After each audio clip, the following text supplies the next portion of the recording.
তো বাড়ির মধ্যে অনেকদিন গিফট দেওয়া নেওয়ার কোনো অনুষ্ঠান অনেকদিন হয়নি, তাই অন্যরা যে গিফটগুলো দিচ্ছে সেগুলো ওরা নিজেদের বলে চালাচ্ছিল। আর এদিকে কোল্ড ড্রিঙ্কসের চুমুক দিতে দিতে আমাদের এখানে আড্ডা চলছিল, আর এরা এত হ্যাংলার মতো ওখানেই গিফটগুলো সব খুলতে শুরু করে দিয়েছিল। আর এদিকে সঞ্চিতা টাকা এনেছে কিন্তু খাম আনেনি, তাই অন্য লোকের খাম থেকে টাকাটা বের করে ও আবার খামটা নিয়ে নিল, আর সেটা ও যে টাকাটা এনেছিল সেটা ভরে আবার দিয়ে দিল। এবার টাকাটা নিজেই নিয়ে নে, তুই পেয়েছিস। আর টাকাটা পাওয়ার পর মা বললো ঠিকই, কিন্তু মনে মনে খুব মজা পেল। এরা জমজীবনের মতো একরকম শাড়ি পরে দুজনে মিলে ফটো তুলছিল, আর বাইরে সবাই খেতে বসেছিল। আর ঠিক ওই টাইমটাতে এত ঝড় শুরু হয়ে গেল, এত গরমের মধ্যে ঝড় বৃষ্টিটা সত্যি ধরা ছিল। আর এই টাইমে এখানে ছিল লোকে ছাতা ধরবে না খাওয়ার খাবে সেটা বুঝতে পারছিল। যাই হোক, নেচারের উপর তো কখনো কারোর জোর খাটে না। তো ওখান থেকে সবকিছু গুটিয়ে আমরা চলে গেলাম ভিতরে।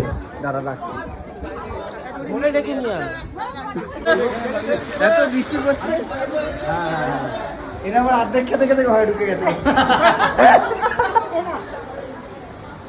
তো বাইরে থেকে খাওয়ার অ্যারেঞ্জমেন্ট গুলো তুলে ভিতরে সব সেট আপ করা হলো, আর বাচ্চাগুলোর খুব খিদে পেয়েছিল, তো ওরা আমাদের ঘরে বসে পড়েছিল। নিয়ে বসে আছে, খাবার দেয়নি। আর এখানে সঞ্চিত রিল করে যাচ্ছিল। রাস্তা দিয়ে সব অনাথ বাচ্চাগুলো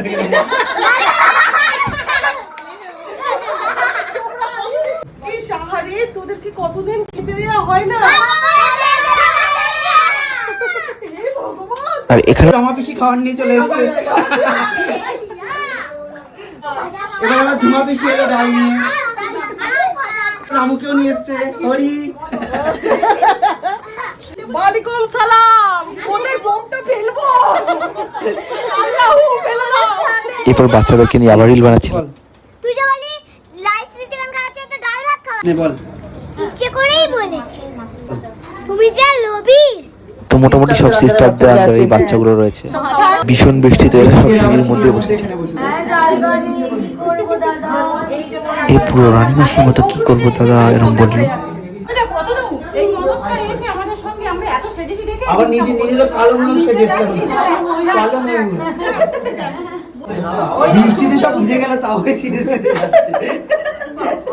সারা রাত সাজিয়ে যাবে। পৃথিবীতে জল জমেছে, তার মানে বুবাড়ি এরকম ভাবে আছে।